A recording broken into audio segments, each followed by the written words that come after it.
Miss Rushton and I are going to read you a lovely story called Camille and the Sunflowers, written by Lawrence Anholt.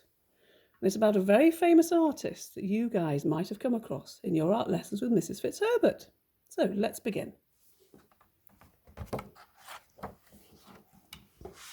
Where Camille lived, the sunflowers grew so high they looked like real suns. A whole field of burning yellow suns. Every day after school, Camille ran through the sunflowers to meet his father, who was a postman. Together they would lift down the heavy sacks of mail. One day, a strange man arrived in Camille's town. He had a straw hat and a yellow beard. He looked around with quick brown eyes.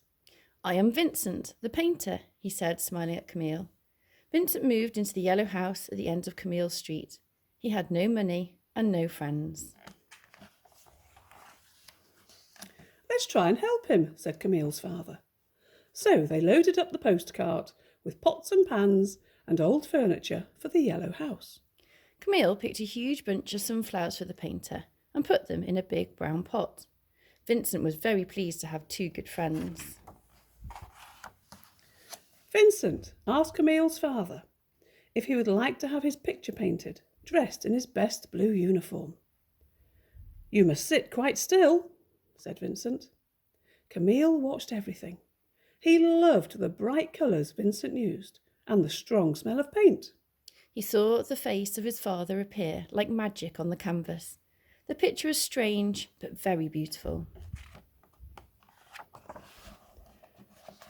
Vincent said he would like to paint the whole family. Camille's mother, his big brother, his baby sister. And at last, Camille himself. Camille was very excited. He'd never even had his photograph taken. Camille took his painting into school. He wanted everyone to see it. But the children didn't like the picture. They all began to laugh. Then Camille felt very sad. After school, some of the older children started teasing Vincent. They ran along behind as he went out to paint. Even the grown-ups joined in. "It's time you got a real job," they said, "instead of playing with paints all day." All that afternoon, Camille sat watching Vincent work. It was very hot, but Vincent worked fast. He painted the sunflower fields and even the sun itself. "He is the sunflower man," thought Camille. "If I were rich, I would buy all your paintings," he said. "Thank you, my friend," laughed Vincent. When Camille and Vincent came back from the fields, some children from Camille's school were waiting for them. They shouted at Vincent and threw stones. Camille wanted them to stop, but what could he do?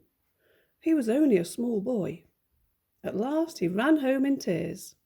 "Listen, Camille," said his father. "People often laugh at things that are different, but I've got a feeling that one day they will learn to love Vincent's paintings." That night, Camille had a strange dream.